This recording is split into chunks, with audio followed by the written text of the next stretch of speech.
Hello friends, आज आपके साथ इस वीडियो के अंदर मैं बात कर रहा हूँ आपके साथ HDFC AMC के बारे में। देखिएगा, सबसे पहले इस सेक्टर के बारे में आपको थोड़ा पता लगाना चाहिए। देखिएगा, HDFC AMC का जो बिजनेस है वो एक बेहतरीन बिजनेस है। लो असेट्स मॉडल के ऊपर ये कंपनी काम करती है, यानी कि वास्तव में इनके पास जो बिजनेस कॉन्ट्रैक्ट्स हैं जिसके तहत जो है इनको म्यूचुअल फंड्स बिजनेस मिलता है और उस म्यूचुअल फंड्स के ऊपर इनको फीस बेस्ड इनकम मिलती है। इसके अलावा ये असेट्स मैनेजमेंट के अंदर पोर्टफोलियो मैनेजमेंट सर्विसेज का बिजनेस करते हैं, वहाँ से भी इनको फीस बेस्ड इनकम आती है। इसके अलावा ये खुद अपनी इन्वेस्टमेंट करते हैं और उन इन्वेस्टमेंट के ऊपर ये जो है कुछ प्रॉफिट कमाते हैं, जिसके लिए बाजार से पैसा भी उधार लेते हैं और उससे ये कुछ प्रॉफिट कमाते हैं। लेकिन ये बिजनेस का जो तीसरा हिस्सा ये काफ़ी छोटा होता है। तो मेजरली ये लोगों को सलाह देते हैं या उनके फंड्स को मैनेज करते हैं, जिसके बदले में इनको पैसे मिलते हैं और जो फीस है वो इनका मेन सोर्स ऑफ रेवेन्यू है। तो यहाँ पर अगर खर्चे की बात करें तो खर्चे जो है जनरली एम्प्लॉय से रिलेटेड बेनिफिट हैं, टेलीकम्युनिकेशन के जो खर्चे हैं इंटरनेट के, वो एक मेजर खर्चा है इनका। इसके अलावा जो रिसर्च ये जो है करते हैं उसके ऊपर जो मैन पावर खर्च होती है उस पर एक खर्चा होता है इनका, और जो पैसा थोड़ा उधार लेते हैं उस पर इंटरेस्ट का वो छोटा ही खर्चा, ज़्यादा नहीं है। इसके अलावा जो ऑफिस मैनेजमेंट के एक्सपेंसेस हैं वो सब इनको जो है करने पड़ते हैं। तो यहाँ पर ये जो बिज़नेस है ये असेट्स लाइट मॉडल पे काम करता है, यानी कि आपको कभी बहुत बड़ी कैपिटल की ज़रूरत नहीं है, बस आपको ग्राहक ढूंढने हैं और नई म्यूचुअल फंड स्कीम्स आपने जो है चलानी है। अब इस बिज़नेस के अंदर क्या अपॉर्चुनिटीज़ हैं ये तो मैंने आपको बता दिया, क्या बेनिफिट्स हैं, लेकिन अब इसके सामने चैलेंजेस क्या हैं। देखिएगा, जो चैलेंजेस इनको मिल रहे हैं वो दो मेजर चैलेंजेस हैं जिनकी मैं आपके साथ बात करना चाहूँगा।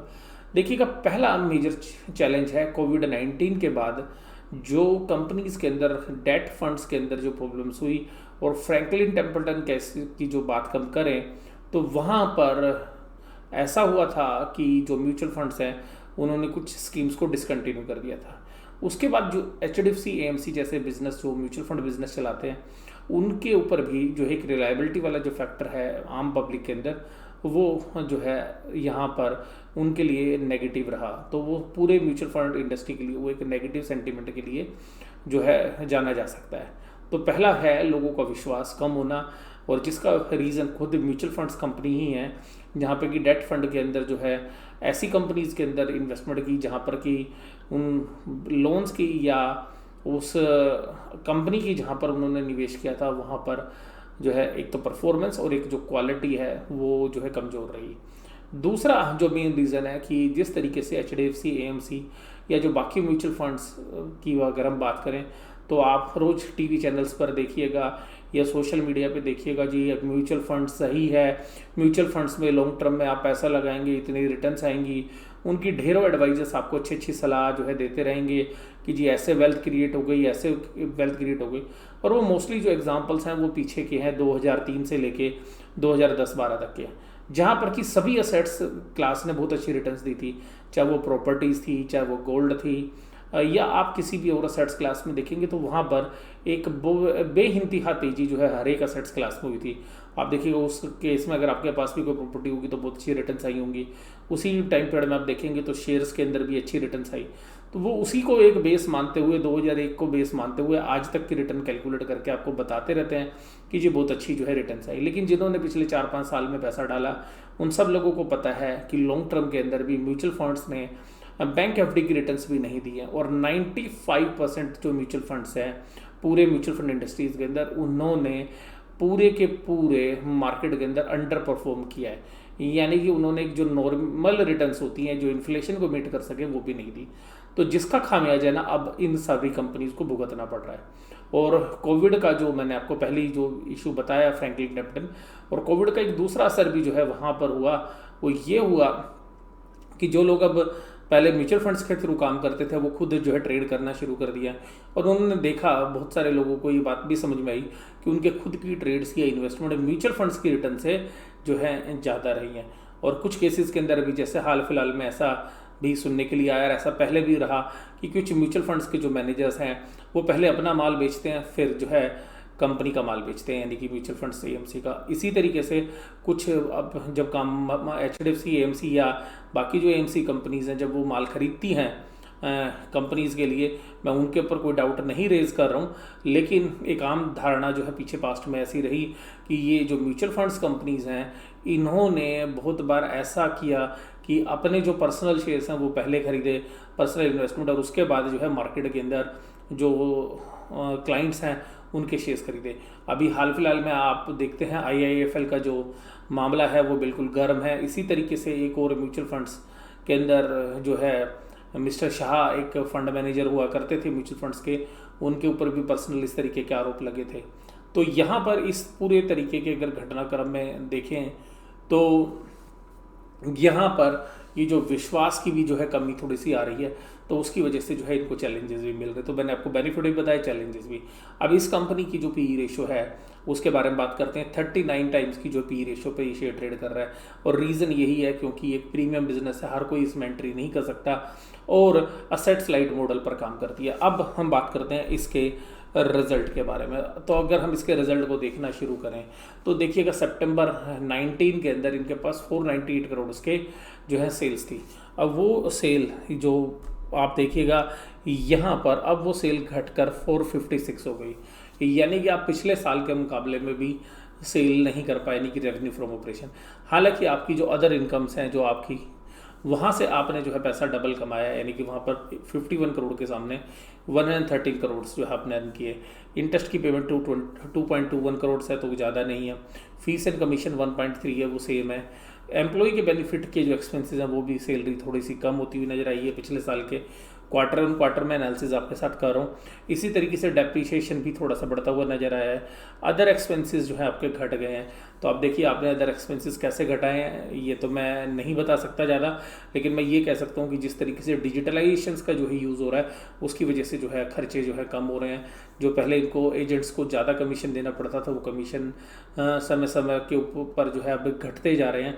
तो अभी समय अंतराल के साथ आप देखेंगे तो इसमें भी एक कमी आई है। इसके अलावा अगर आप देखिएगा टैक्स की लायबिलिटी, तो इस क्वार्टर में टैक्स थोड़ा बढ़ता हुआ नजर आया, और इसके अलावा एक डेफर्ड टैक्स की भी लायबिलिटी आई है। तो उसका असर ये हुआ कि जहां पर प्रॉफिट आपके बढ़ने चाहिए थे वहाँ प्रॉफिट आपके घट गए। तो 368 करोड़ के प्रॉफिट थे क्वार्टर ईयर ऑन ईयर, वहाँ पर आप देखिएगा 338 के जो है प्रॉफिट्स हैं। क्वार्टर ऑन क्वार्टर देखेंगे तो आपके जो प्रॉफिट्स हैं उस पर करीबन 10% का जंप है। तो वहाँ से आप नज़र दौड़ाएंगे तो आपको अच्छे लगेंगे प्रॉफिट, लेकिन पिछले साल से आपको ख़राब लगेंगे।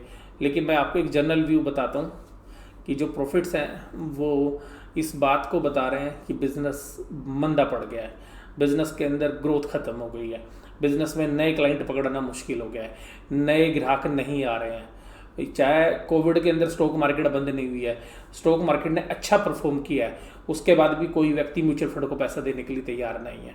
तो ये जो म्यूचुअल फंड्स के अंदर जो एक चैलेंज है, और उसके अलावा जो नई नई म्यूचुअल फंड्स कंपनियां भी हैं वहाँ पर भी अभी जो है वो एंट्री बैरियर्स जो है वो कम हो गए हैं, जिसकी वजह से आप ये देखिएगा इस तरीके के बिजनेस के अंदर भी आपको अर्निंग कम मिल रही है। और इसको जो प्रीमियम वैल्यूएशंस मिल रहे हैं वो HDFC ग्रुप की वजह से मिल रहे हैं।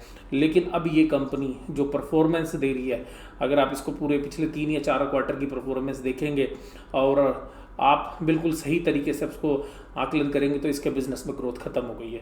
तो हमें ऐसा लगता है कि ये जो वैल्यूएशंस हैं जो 40 की PE रेशो मिलती हैं, और अभी देखिएगा इस स्पेस में एक और कंपनी भी आ गई UTI AMC, हालांकि उसकी जो वैल्यूएशंस है वो इससे आधे प्राइस अर्निंग के ऊपर है। इसके अलावा जो निप्पॉन लाइफ एसेट्स मैनेजमेंट है उसको भी अच्छी वैल्यूएशंस मिलती है। बट अब यहाँ पे एक ऐसा समय आ गया है जहाँ पर कि हमें ऐसा लगता है कि कुछ लोग जो है इस वैल्यूएशंस को जो है जस्टिफाई नहीं ठहरा सकते। तो हो सकता है कि आने वाले समय के अंदर अगर एक क्वार्टर और रिजल्ट ख़राब आते हैं तो जिन प्राइसेस पर अभी HDFC AMC चल रहा है वहाँ सस्टेन नहीं करेगा। नहीं तो ये शेयर देखिएगा 3000 से ऊपर जो है सस्टेन करता था और बहुत अच्छे से ये ग्रो करता था, HDFC ग्रुप का भी फ़ायदा मिलता था। लेकिन देखिएगा यहाँ पर रिजल्ट, मैं ये नहीं कह रहा कि ख़राब रिजल्ट है, लेकिन ये रिजल्ट म्यूटेड है, रिजल्ट में ग्रोथ नहीं है। अगर आप 40 की PE रेशो ले रहे हो और आपके बिजनेस में ग्रोथ नहीं है तो आपको 40 की PE रेशो किस बात की मिलनी चाहिए? केवल असेट्स लाइट मॉडल पर आपको 40 की नहीं मिल सकती। तो अब आपको परफॉर्म करना पड़ेगा। तो मार्केट के अंदर मुझे ऐसा लगता है कि पार्टिसिपेंट्स अब जो भी इसमें इन्वेस्टर्स हैं वो एक क्वार्टर और ज़्यादा से ज़्यादा इसमें इंतजार करेंगे। अगर एक क्वार्टर और ऐसे ही रिजल्ट्स आएंगे तो आप देखिएगा इस तरीके के शेयर्स के अंदर भी सेलिंग जो है प्रेशर बन सकता है और शेयर के प्राइस में भी 10 से 20% की जो है करेक्शन हो सकती है। यानी कि 40 की PE रेशो जो है 30 या 32-35 की PE रेशो के आसपास आ सकती है। तो 10 से 20% की जो करेक्शन है उसको रूल आउट नहीं किया जा सकता इस तरीके की वैल्यूएशंस की वजह से। रिजल्ट अच्छे हैं, जैसे पहले थे वैसे हैं, अगर मैं ये कहूँ कि पिछले साल 17 रुपये की ईपीएस थी और अब देखिएगा 15.88 की ईपीएस है, पिछले क्वार्टर के मुकाबले में 10% ईपीएस ज़्यादा है। तो बिल्कुल खुली बात मैं आपके सामने करता हूँ कि रिजल्ट क्या है वो अब आपने देखना है, वो मैंने आपको बता दिया। वैल्यूएशंस क्या है, 40 की पी रेशो है। बिजनेस में क्या चैलेंजेस हैं, क्या स्ट्रेंथ है, वो सब आपके सामने मैंने डिस्कस कर दिया। आपको वीडियो कैसी लगी जरूर से ज़रूर आप मुझे बताइएगा और कमेंट बॉक्स में अपने कमेंट करते रहिएगा। और रिजल्ट एनालिसिस के लिए देखिएगा, अगर अपने चैनल सब्सक्राइब नहीं किया है तो चैनल सब्सक्राइब करिएगा, बेल आइकन दबाइएगा और लोगों को भी वीडियो शेयर करिएगा, इसी कामना के साथ कि आप स्टॉक मार्केट में अच्छे पैसे कमाएं, आपने ट्रेडिंग या इन्वेस्टमेंट में एक अच्छे जो है प्रॉफिट्स के साथ जो है विजयी बने और ऐसे ही आपकी जर्नी चलती रहे। इसी कामना के साथ ही मैं वीडियो समाप्त करता हूँ। Thank you very much.